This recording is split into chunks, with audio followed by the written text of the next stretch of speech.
This is the story of the greatest hero you've never known. A man who was pivotal to some of the most defining moments in history. From Dunkirk and D-Day to NATO and the nuclear arms race. His secrets hold the truth to the biggest question of mankind. Are we alone? His story has never been told. That man is my grandfather.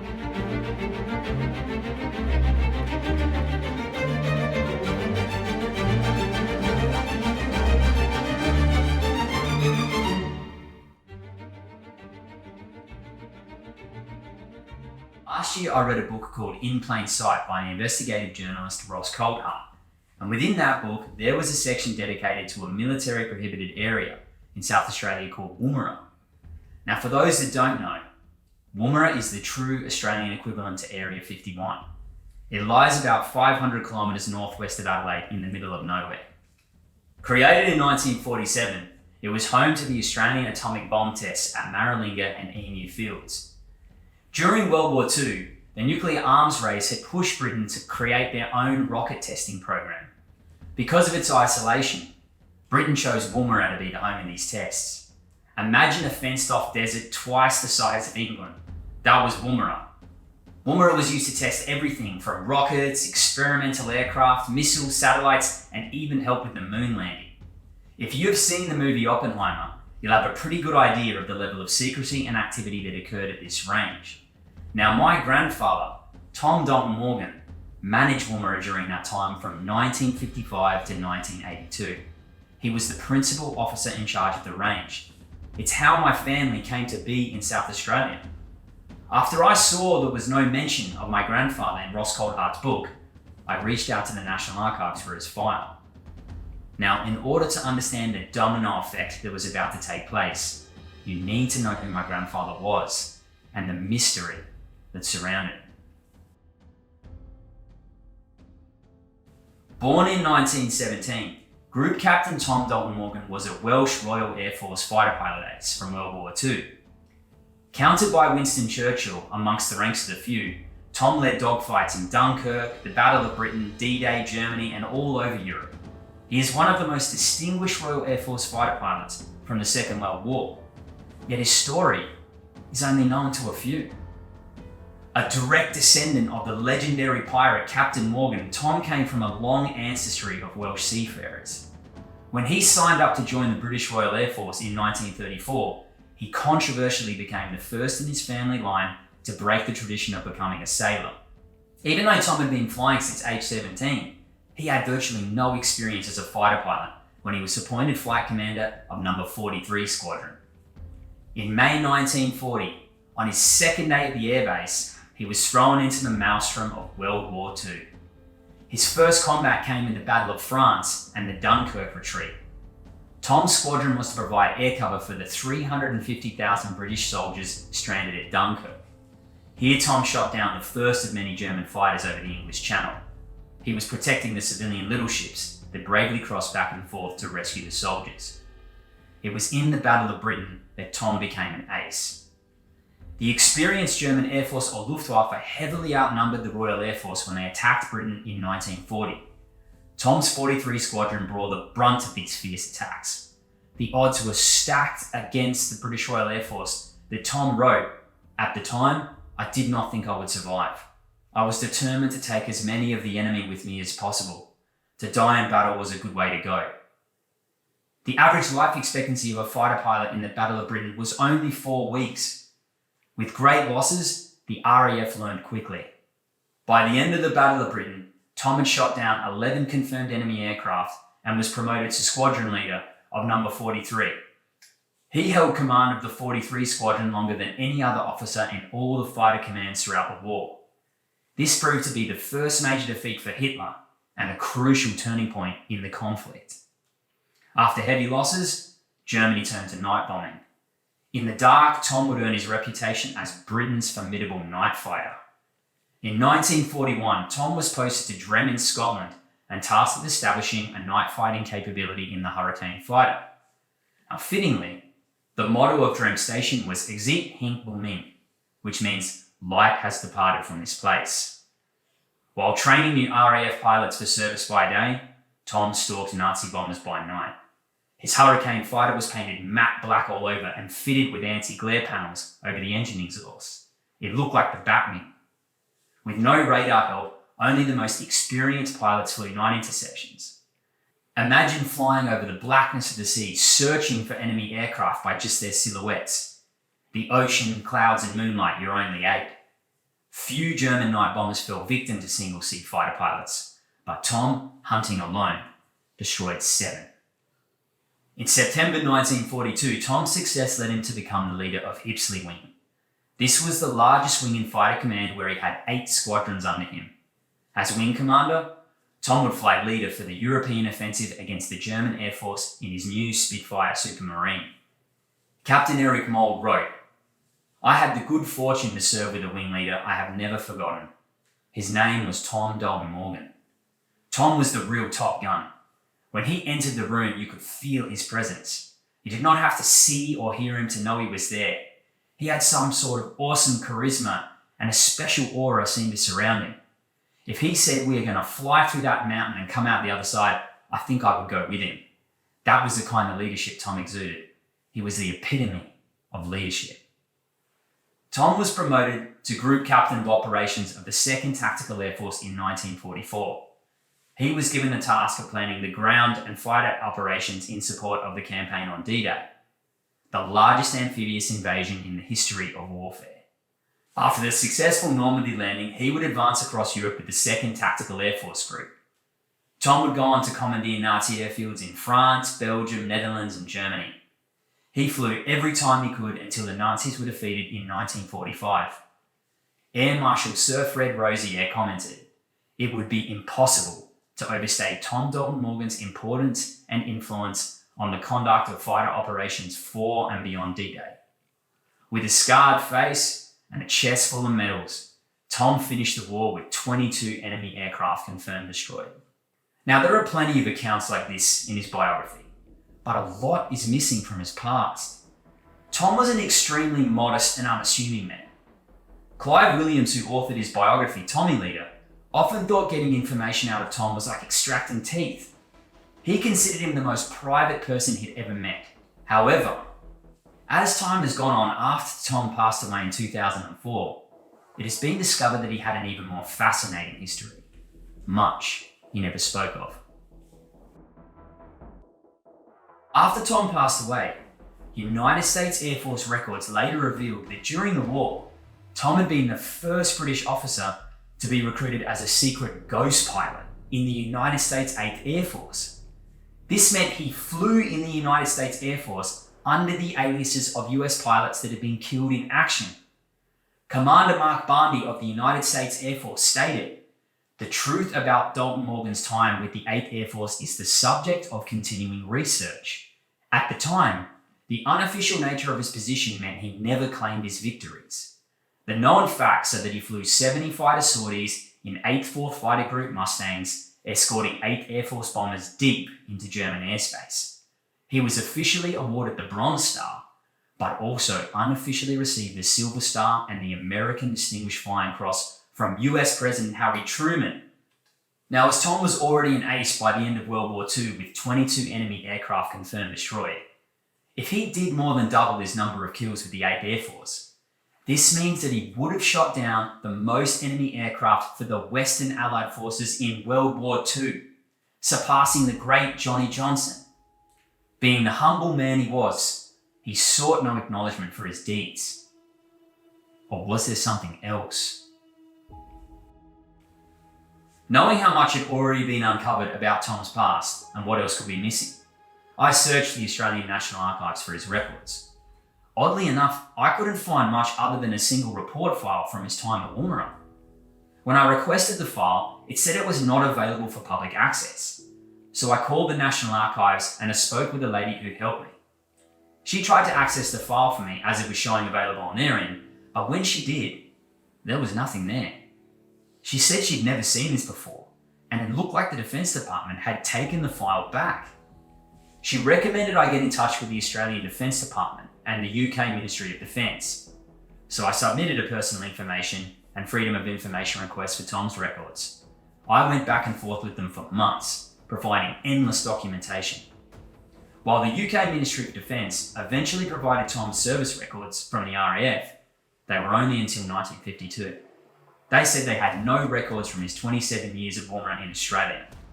The Australian Defence Department also came back and said no records on Tom could be located. How could no records be found after he managed Woomera for 27 years? Frustrated, I decided to do a deep dive on my own for more information about Tom. After some digging, I strangely came across a testimony of his from the late 1950s. This testimony, as bizarre as it sounds, was a UFO encounter at Woomera Rocket Range in 1959. It was corroborated by 6 range employees during the launch of a Black Knight rocket. Now, this testimony of Tom's was published in 1996 by a renowned researcher and scientist called Bill Chalker. In 1982, Bill Chalker was the first civilian researcher to gain direct access to the previously classified Royal Australian Air Force UFO files. He did this during several visits to the headquarters of the Directorate of Air Force Intelligence. I reached out to Bill by phone, who was a little weary of who I was at first, and rightly so, but eventually came around. Bill informed me that he had gotten Tom's Woomera UFO testimony from Ken Llewellyn, a former Royal Australian Air Force Senior Public Relations Officer. I tried multiple ways to contact Ken Llewellyn but was unsuccessful. Thankfully, I discovered Tom had also handwritten his UFO testimony for Clyde Williams, who authored his biography. I got a copy of it, and this is the official testimony. One night at Woomera, when we were setting up to launch a Black Knight vehicle, there was a most unusual incident. I was in the control room talking to Alan Mole, who was setting up for the countdown to launch. A call came over the intercom from Percy Hawkins, our recovery officer, who was downrange near the expected impact areas of the Black Knight and launch vehicles. He reported a very bright light that was heading at high speed towards the range head. I stepped out onto the balcony of the test control building, followed by Alan Mole and others. Sure enough, we soon picked up a very bright light heading at high speed towards the range head. It appeared to be at about 5,000 feet. As it orbited around us, we could see what appeared to be a circular outline of the vehicle. A cabin protruded from the top of the vehicle. It was brightly lit and showed up the circular outline of the vehicle. As it passed behind us, it accelerated and climbed away almost vertically to the east and disappeared. No sound came from it. The apparent circular shape of the vehicle, its speed, rate, and angle of climb were beyond that of any known aircraft of the time. Our rangehead radar failed to pick it up. I reported the incident immediately to RAAF HQ in Canberra and to RAAF Base Edinburgh and to the Defence Research Establishments. It was seen by our recovery team downrange and by at least 6 of us at the rangehead. I would say it was one of the 3% of such sightings that could not be easily explained away. Tom at that time was the principal officer of the range of operations at Woomera, the most senior position on the rocket launch site. He was legitimately the bloke who made the call whether you pushed the red button or not. Now, high security had surrounded the firing of the Black Knight rocket because it was specifically designed to test the fusing system for a nuclear warhead. In the late 1950s, the West was extremely paranoid about Russian activities involving their advancement in missile and aircraft technology. So you can imagine how serious a UFO over a nuclear rocket test would have been given the circumstances. Regarding his testimony, you could not get a more credible witness. You don't get given the responsibility of managing Britain's nuclear rocket tests for no reason. Tom was a deeply respected aeronautical engineer, fighter pilot ace, and operations officer. Tom had told Jeff Pittman, a Woomera engineer, that he estimated the UFO speed at far greater than Mach 2. That's far faster than 1,200 miles per hour or 2,000 kilometers per hour back in 1959. That was well beyond the capability of any known aircraft in the 1950s. And during all those unbelievable UFO maneuvers seen at high speed, there was also no noise or sign of jet exhaust. Anything moving that fast produces a loud sonic boom. You have to remember, his testimony and report was corroborated by 6 others, including Alan Mole and Lieutenant Commander Percy Hawkins. So what was it that they saw? Well, a major breadcrumb lay in Tom's testimony. To see what else I could find out about Tom, Bill Chalker generously put me in touch with an archival researcher who he knew in England called Dr. David Clark. In 2001, David Clark launched campaign requests that led to the UK Ministry of Defence releasing some of their UFO files. This included the file on the famous 1980 Rendlesham UFO forest incident. Now, to my surprise, David Clark told me via email that he had interviewed my grandfather, Tom Dalton-Morgan, on the 4th of November 2002. In that interview, Tom recounted his Woomera UFO testimony, but then also confirmed something else. Tom stated to David that he had served on a secret joint United States Air Force and Royal Air Force committee that investigated UFOs in the late 1940s. This was a decade before his Woomera UFO encounter. Tom had refused to name the committee to David and why he was on it, but stated that all the sightings they were asked to examine were resolved, except 3%, which were unknown. This would explain why Tom referenced the 3% UFO statistic in his 1959 Woomera testimony. Now, David said he had not been able to find any trace of the committee Tom was on, but was not surprised, as virtually all the Ministry of Defence files on UFOs from 1947 to 1961 were supposedly destroyed. If you knew my grandfather, you would understand how shocking this is. Everyone who knew Tom would tell you he was the most matter-of-fact person you could meet. He didn't speak often, but when he did, he meant what he said. Tom passed away never telling any of the family this history. Why? Well, it would appear after World War II is actually where Tom's history became top secret.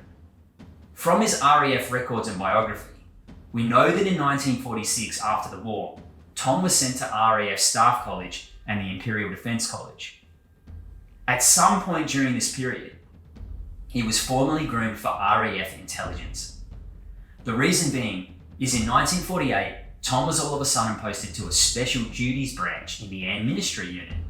Now, in this unit, Tom participated in the formation and planning of the Western Union Defence Organisation. While that name might not ring a bell, it would later become known as NATO. He left the Western Union Defence Organisation at the end of 1948, but we have no idea of his movements after that until 1951. That's more than 2 whole years that are unaccounted for in this Special Air Ministry unit. Now that period lines up with Tom's statement that sometime in the late 1940s is when he investigated UFOs on a secret joint United States Air Force and Royal Air Force committee. 1948 was also the year the United States Air Force launched an investigation into UFOs called Project Sign. I am here to discuss the so-called flying saucers.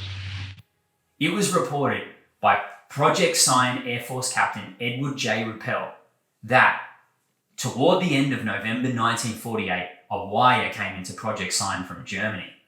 It was the first report where a UFO was seen and simultaneously picked up on radar. This report, the first of many to come, is the better type of UFO reports. November 1948 was the month Tom was stationed in mainland Europe at Fontainebleau with the Western Union Defence Organisation. At the request of the Americans, Tom was drawing up air defence plans for Western Europe. He had access to a range of sensitive air intelligence. Now, strangely, he leaves the Western Union Defence Organisation at the end of 1948 and doesn't even attend its presentation. He joins a mysterious Air Ministry unit on his record labelled as Miscellaneous 460. We have been unable to determine what that is. Was this the joint committee that investigated UFOs? Well, we are working with the National Archives to try and find out. After Tom left the Special Air Ministry Unit in 1951, he was given command of NATO West German Air Force Base, RAF Gütersloh. This was at the peak of the Cold War. Gütersloh was the closest RAF airfield to the border of Russian-occupied East Germany. Now, because of its proximity, Gütersloh was considered a red-hot spot for conducting Soviet reconnaissance. Fascinatingly, that same year Tom took command of Gütersloh in 1951. Gordon Cooper, one of America's first and most famous astronauts, testified to chasing UFOs over West Germany with the United States Air Force. He gave this testimony to the United Nations in 1978. As I understand it, in 1951 or 1950, you had a couple days of observing something usual flying over Europe? Yes. We had some kind of craft flying overhead at pretty good altitude and flying the same kind of formation we fly in our fighters. Were they planes? I mean, what? Well, it turns out they didn't have wings. They were saucer-shaped, and we never could get as high or as fast as they were, so to really positively identify them, but they were metallic-looking and saucer in shape. And they can do a few maneuvers that we couldn't do in an airplane. What maneuvers are that? Like just horizontally displace themselves rapidly. Be flying along and just move over rapidly. And how fast were they moving? Well, faster than we could in F-86s. So they were capable of accelerating very readily out, well past Mach 1 anyway. Did you think they were experimental craft, or what was your initial thought? Well, not knowing what was going on in Russia at the time, we were really at the height of the Cold War. We had no idea what Russia was doing. And we had no way of knowing whether they were Russian aircraft or whether they were something else. The threat of Russia at that time was very much tied to UFO secrecy. This is because the West was terrified Russia would take advantage of UFOs being openly accepted. UFOs were documented by both sides intruding on restricted airspace. There are numerous reports to show that.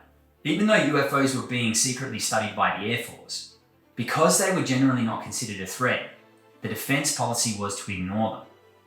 This led to the fear that the Soviets would intentionally disguise a nuclear bomber or missile as a UFO. That could lead to a nuclear strike. So any information regarding UFOs was suppressed, classified, and publicly debunked. Gütersloh was the front line for that activity. At Gütersloh, Tom flew Vampire jets for NATO Air Command. Large NATO military exercises took place there, and Wunstorf, where he had command of 1,000 German prisoners of war. We don't really know much other than that. But this is where things get interesting. In 1952, Tom abruptly resigns from the Royal Air Force as Group Captain in Germany, right when he was on course to become the Chief of Air Staff. The cover story reported in the newspapers was that he was retiring from the RAF to become a logging manager in Australia. Random, right? This was after controversial convictions of bigamy, which he was discharged of. While Tom did depart to Australia to briefly stay with Sir Robert Cotton's family, who did run a logging business, it was all a facade. In reality, he was waiting to be secretly posted to the joint British-Australian Weapons Project in South Australia. There he would join a military contractor called the Weapons Research Establishment at Woomera Rocket Range.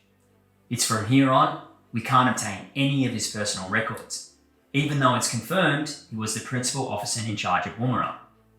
What's even more bizarre is that there is a 596-page government report on Woomera by the Defence Department. It's called Fire in the Desert and covers the period of 1946 to 1980. Tom is not mentioned once. That's after working there for 27 years as the principal officer of the range and principal scientific officer of Weapons Research Establishment. Every single person he works with is mentioned, even people that reported to him. Now, we know that Tom worked there and was a significant figure. There are photos, books, and even a cartoon that shows his face, name, and role at Woomera. So why was he so anonymous? Well, I recently found a declassified secret 1957 Weapons Research Establishment report. It was written by Tom at Woomera and was in the National Archives. The file covers his trip to scientific and military establishments in the UK regarding weapons tests at Woomera. It includes sensitive information from nuclear missiles, such as the Blue Steel, advanced strategic bombers to deliver them like the Avro Vulcan, and even unmanned drones in the Jindovic. This confirms Tom was handling Britain's nuclear weapons program at Woomera, and that he was operating under atomic secrecy protocols. But All that technology is now obsolete, so there should be nothing stopping Tom's records from being released. Over his 27 years at Woomera, Tom would manage hundreds of British, Australian and American rocket tests. Many were classified missile and aircraft trials. Being the highest caliber pilot around, some of these tests gave him an opportunity to fly. With top secret clearance, he travelled to the most restricted ranges in the UK, USA and France. This included White Sands Missile Range, where Oppenheimer conducted the Trinity test. But Woomera also tells another story. Intriguingly, Woomera was saturated with UFO sightings. We have the declassified records to prove it. Most were reported by Weapons Research Establishment employees, the organisation Tom went to work for. In fact, UFO sightings were so common that a group based at Woomera was set up called the Scientific, Technical and Astronomical Research Society. This group of scientists collected UFO reports from Woomera Rocket Range. The Royal Australian Air Force also provided questionnaires to members there who reported seeing a UFO. While Tom was at Woomera, he would participate in Britain's atomic bomb tests at Maralinga. The atomic tests there were known to attract UFO activity. We have testimonies to confirm that. It's no secret that UFOs started popping up and monitoring nuclear sites after we split the atom. Thanks to some astonishing work by researcher Bill Chalker, he discovered the chief medical physics officer at Maralinga Atomic Tests with Tom was a physicist called Harry Turner. Tom and Harry Turner had potentially worked together and connected after both being involved in the early development of radar during the war. Bill Chalker learned that Harry Turner had secretly investigated UFOs during his time at the Woomera Prohibited Area from 1956 to 1964. Why this is so significant is declassified records showed that Turner was recruited by the Joint Intelligence Bureau, which was the Australian equivalent of the CIA. As head of the nuclear department for the Joint Intelligence Office, he spent some 80% of his time on UFOs. Think about that. The head of Australia's Nuclear Intelligence Division was spending the majority of his time investigating UFOs. Was it just a coincidence that Tom and Harry Turner, who worked at Maralinga together, both just happened to have a history of investigating UFOs? Turner even recommended creating a rapid Australian UFO intervention team. He proposed the team investigate cases where physical evidence had been left by UFOs. The Australian Director of Air Force Intelligence hired Turner to do a classified review of UFO reports. This was because the Royal Australian Air Force had no answers for all the public UFO sightings. Turner's report concluded, the evidence presented by the Royal Australian Air Force tends to support the conclusion that certain strange craft have been observed to behave in a manner suggestive of non-human origin. His report was based off solid data and witness evidence collected by the Royal Australian Air Force. I've posted this report below and you can read it yourself. Colonel Richard Durrance was the range superintendent of Woomera and Maralinga with Tom from 1956 to 1962. Durrance had originally been trained as the Australian Army attaché for the United States in Washington, D.C. Durrance told Harry Turner, who sat across from him at Maralinga, he was legitimately in the DC radar room during both weekends of the famous 1952 Washington DC UFO sightings. I had an interesting interlude with the range commander, a chap named Dick Durrance, who had previously been the Army attaché in Washington at the time of the July sightings, the Washington sightings. And for the there was two consecutive Saturday nights, and the second Saturday night he'd been asked out to into the radar room to see the thing, and he was totally impressed and totally convinced. So Durrance was actually in the radar room during the Washington flight. Yeah, well, he was very impressed with this sighting. Did he talk directly to you about that? Oh yes, we were like just across the desk. Yeah. So what did he have to say about the Washington sightings? Well, as I said, it convinced him. He was absolutely positive that these were something that were real. Durrance had been there with high-level contacts and was allowed to stay in the private room. Durant revealed he was absolutely convinced that the UFOs seen by thousands of people and tracked on multiple radars were not on our side, that they were beyond the known defense capabilities. Tom and Richard Durant ran Woomera side by side. They both had a UFO background at a time when Woomera was inundated with UFO sightings. Another coincidence? Well, this is where things get really strange. The following first-hand account was related to researcher Timothy Good in 1992 by a witness who was requested anonymity. The witness was employed as a radio technician at Woomera for the Weapons Research Establishment from 1956 to 1960. The witness during that time was assigned to the Black Knight rocket in 1959. Ring a bell? This is the same organisation, rocket and year Tom was the principal officer of Woomera and had his UFO sighting. While working at Woomera in 1959, the witness revealed an object was recovered on the Woomera Range. It was spotted outside the trial zone by a helicopter involved in a search for a missing girl. The witness recounts. The object eventually turned up in the workshop I was employed in at the time, because of its presumed ancestry. I am telling you this that I saw it, touched it, worked on it. It was a sphere about 2 feet and 9 inches in diameter. Its colour was a mid-grey metallic, somewhat darkened. It was very light. I have never been a good judge of weight, but it was disproportionately light. Easily lifted by one person, easily supported underneath by one hand. The initial assumption was that it was part of the Black Knight, for that was the only missile here at the time that could have contained anything of that size.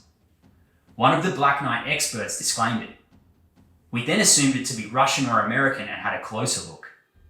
Quite simply, there was not then the technology to produce what we had in our hands, and I frankly doubt that there is yet.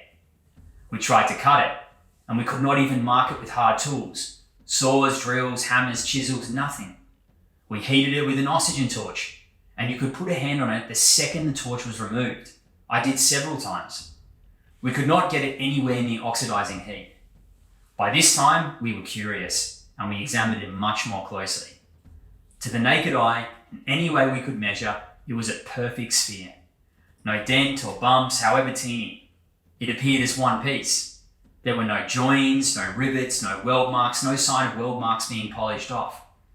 There was nowhere that pipes could have been connected. No sign of any opening. It had no radiation. At this point, we sought advice from high on. I don't know who, that was handled by an engineer. The next thing I knew, it was removed by range security staff, along with an American observer who was never seemingly employed on the actual trials. Some weeks later after, I asked the engineer what the object had been. He told me that the Americans had claimed it as part of their space debris. It had been returned by them to the States, to Wright-Patterson Air Force Base.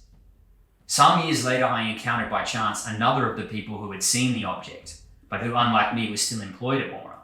I asked him about it.